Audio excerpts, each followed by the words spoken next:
કર્યું.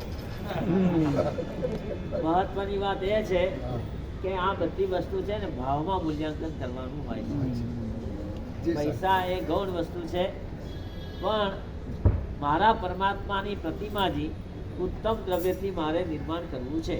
આ આપણી ભાવના, આ આપણી ભાવના હોય છે. અને આ ભાવનાને આપણા મગજની અંદર રાખીને આ એક કાર્ય આગળ વધી રહ્યું છે. આજથી લગભગ 18 વર્ષ પહેલા, 18-19 વર્ષ પહેલા ગુરુદેવની નિશ્રાની અંદર સાચોરથી સમેત શિખરનો સંઘ નીકળવાનો હતો. અને આ સાચોરથી સમેત શિખરના સંઘની અંદર બિરામી કોઈ સંયોગોમાં આવી શકે એવું નહોતું. હા, બિરામી, કારણ કે અમારો કાર્યક્રમ છપાઈ ગયેલો હતો અને છપાઈ ગયેલા કાર્યક્રમની અંદર પણ બિરામીનું સ્થાન હતું નહીં.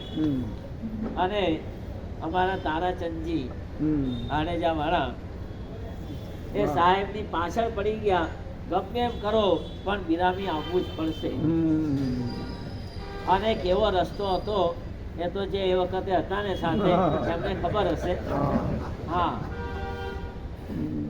એ લગભગ 5-7 કિલોમીટરનો રસ્તો એ કાપતા કાપતા અમારું દમ નીકળી ગયો હતો. પણ છતાંય બધાયનો ભાવ હતો, બધાયની ઈચ્છા હતી. અને એટલા માટે ગુરુદેવે કાર્યક્રમમાં ફેરફાર કરાવીને પણ બિરામીને લીધું. બિરામી ગયા પછી ત્યાંના સ્થાનિક એટલે મહેતા પરિવાર, છાજડ મહેતા પરિવાર, એ બધાની એક ભાવના હતી કે અમારે અહીંયા આગળ જિનાલય બનાવવું છે. 10 વર્ષથી મહેનત કરીએ છીએ પણ આ જિનાલય અમારું આગળ વધતું નથી. અને આપ કંઈક કરો અને અહીંયા આગળ જિનાલય થાય એના માટે આપ અમને પ્રેરણા કરો. ગુરુદેવની ચાલવાની શક્તિ હતી નહીં, તમને ખબર છે. અને ગુરુદેવને વ્હીલચેરની અંદર, વ્હીલચેર પણ નહીં પણ પેલી એક પાલખી જેવી વ્હીલચેર, અને એની અંદર બેસાડીને આખા સંકુલની અંદર ગુરુદેવને ફેરવ્યા. અને આખા સંકુલમાં ફેરવ્યા પછી ગુરુદેવને પૂછવામાં આવ્યું કે અહીંયા હવે ક્યાં આગળ દેરાસર બનાવવું. અને ગુરુદેવે વાસક્ષેપ કર્યો કે આ જગ્યાએ જિનાલય બનાવો, અને આ જગ્યાએ જિનાલય બનાવશો અને કામ તમારું આગળ વધશે. ગુરુદેવના આશીર્વાદ ના કારણે અને ભુવન માતાની પણ એવી ભાવના કે અહીંયા આગળ આવવા વાળો મારો દીકરો, અહીંયા આવવા વાળો મારો દીકરો પરમાત્માના દર્શનથી વંચિત રહેવો ના જોઈએ.